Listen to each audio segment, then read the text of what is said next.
AIM के दिल्ली प्रदेश अध्यक्ष कलीमुल हाफिज हिलाल मलिक जी, अब हम उनसे कुछ तीखे सवाल पूछना चाहेंगे। दिल्ली में मुसलमानों ने AIM को पूरी तरह से स्वीकार नहीं किया है, आप क्या सोचते हैं, उसके बारे में क्या राय है आपकी? नहीं, आप कैसे कह सकती हैं कि स्वीकार नहीं किया है? आपके पास क्या सबूत है, क्या किस बुनियाद पे ये बात कह रही है? देखिए, MIM को सिर्फ मुसलमान नहीं कबूल करेंगे, मुसलमानों की तो दिल की धड़कन है मजलिस। मुसलमानों के बारे में तो आप उठा के छोड़ दी, मुसलमानों की तो मैंने आपको कहा ना, इनकी दिल की धड़कन है। मुसलमान न सिर्फ इसे कबूल करेंगे, मुसलमान खिदमत में लग जाएंगे। इसे कबूल करेंगे सारे अल्पसंख्यक वर्ग, सरदार करेंगे इसको, सिख भाई करेंगे, ईसाई भाई करेंगे। जितना पिछड़ा वर्ग है, जितना हाशिए पे डाला गया वर्ग है, जितना अनथराइज एरिया में जो गरीब मजदूर आवाम रहती है, वो सब मजलिस को अपने सीने से लगाएगी। ये वक्त बताएगा। अभी तो 3 दिन हुए हैं, मैंने आपसे कहा ना कि अभी आप 2-3 महीने रुक जाइए, मैं आप ही के चैनल को बताऊंगा कि मजलिस की क्या एक्सेप्टेंस है और मजलिस आखिर दिल्ली में क्या बदलाव ला सकती है। जहाँ भी चुनाव होते हैं, ना चाहते हुए भी AIM BJP को फायदा पहुँचाती है, इसके बारे में आप क्या बताएंगे? इसके बारे में तो अभी हालिया 2-3 दिन पहले के रिजल्ट है कि गुजरात तो बीजेपी का है, उनका मुख्यमंत्री है, वहाँ का एक बड़ा मशहूर शहर है गोधरा, वहाँ पे उनका मेयर बीजेपी का था। बीजेपी के मेयर को हरा के मजलिस का मेयर बनाया, और मजलिस का मेयर 5 काउंसलर्स उसमें गैर मुस्लिम हैं, हिंदू हैं, उन्होंने सपोर्ट करके मजलिस के मेयर को बनाया, वो भी गोधरा जैसे सेंसिटिव शहर में। ऐसे तो हैदराबाद में भी गैर मुस्लिम मेयर होते हैं और लगातार गैर मुस्लिम काउंसलर होते हैं, वो भी लगातार होते चले आ रहे हैं, ऐसा नहीं एक आध बार होते। मजलिस बिल्कुल सेकुलर पार्टी है, डेमोक्रेटिक पार्टी है। मजलिस का साफ ये नस्बुलैन है कि भारत सरकार जिस संविधान से गवर्न होती है, हम उस संविधान के दायरे में रहकर हिंदुस्तान की जमहूरियत को मजबूत करेंगे, मुल्क की सालमियत को बरकरार रखेंगे और गरीब आवाम और बेसहारा आवाम की आवाज़ बनेंगे। उसी मुद्दे पे हम लड़ेंगे।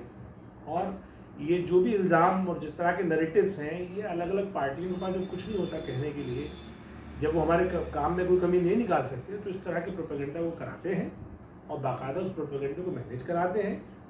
और वो उनके चूँकि रिप्रेजेंटेटिव हमारी कम्युनिटी में भी है, मुस्लिम कम्युनिटी में भी है, तो वो ज़रा तेज़ तरह से उसको प्रोपेगेट करते हैं। तो ये सिर्फ एक झूठा प्रोपेगेंडा है, ना मजलिस से किसी को कोई नुकसान है, ना मजलिस किसी को फ़ायदा पहुंचाती है। मजलिस को अगर फ़ायदा है तो सिर्फ गरीब आवाम को, मेरा मतलब मजलिस किसी को फ़ायदा पहुंचाना है सियासी पार्टियों को, आवाम के फ़ायदे के लिए मजलिस काम करती है।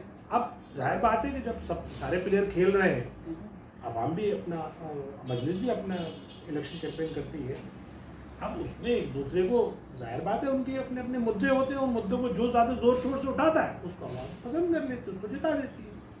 जहाँ तक और दूसरी बात है, बहुत सारे ऐसे सूबे हैं जहाँ पे फुल मेजोरिटी में बीजेपी है, जहाँ मजलिस कभी चुनाव ही नहीं लड़ी। हिमाचल प्रदेश में नहीं लड़ी, उत्तराखंड में नहीं लड़ी, आसाम में नहीं लड़ी, मध्य प्रदेश में नहीं लड़ी। वहाँ कैसे साथ बीजेपी आ गई, जिसको बीजेपी को कैसा फ़ायदा हो गया, वहाँ ये सो कॉल्ड सेकुलर पार्टी क्यों नहीं रोक पाई उसको, और मरकज़ में कैसे आ गए। मोदी जी तो 2 बार प्रधानमंत्री बन चुके, उनको कैसे, किसने बनाया? मजलिस ने बनाया। मजलिस के तो 2 मेंबर ऑफ पार्लियामेंट थे। सवाल ये है, ये झूठा फॉल्स प्रोपेगेंडा है, क्योंकि ये मुस्लिम वोट को सेकुलर पार्टियाँ अपना एक इजारादारी समझती हैं, उसे खौफ में रखती हैं कि तुम यूनाइट मत हो जाना, अगर तुम नहीं, खासतौर से मुस्लिम वोट को, कहीं तुम यूनाइट हो गए तो गैर लोग जो हैं वो यूनाइट हो जाएंगे। भाई क्यों यूनाइट होंगे? यूनाइट होना किसी जमहूरियत में एक बुनियादी काम है। जब तक आप संगठित नहीं होते, जब तक आप संघर्ष नहीं करेंगे, आपको हक कौन दे? ये तो इसलिए अब मजलिस का जो पब्लिक के साथ अपील होती है वो यही होती है कि यूनाइट हो जाइए, मजलिस का झंडा थामिए। मजलिस के पास बैरिस्टर असदुद्दीन ओवैसी साहब जैसी लीडरशिप मौजूद है।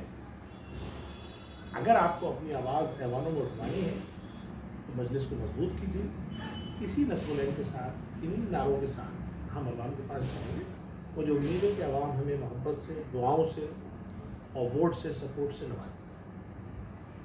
ये थे हमारे साथ AIMM के दिल्ली प्रदेश अध्यक्ष कलीमुल हाफिज हिलाल मलिक जी, जिन्होंने बताया 3 महीने के बाद ये दिखाएंगे AIMM कहाँ पर है।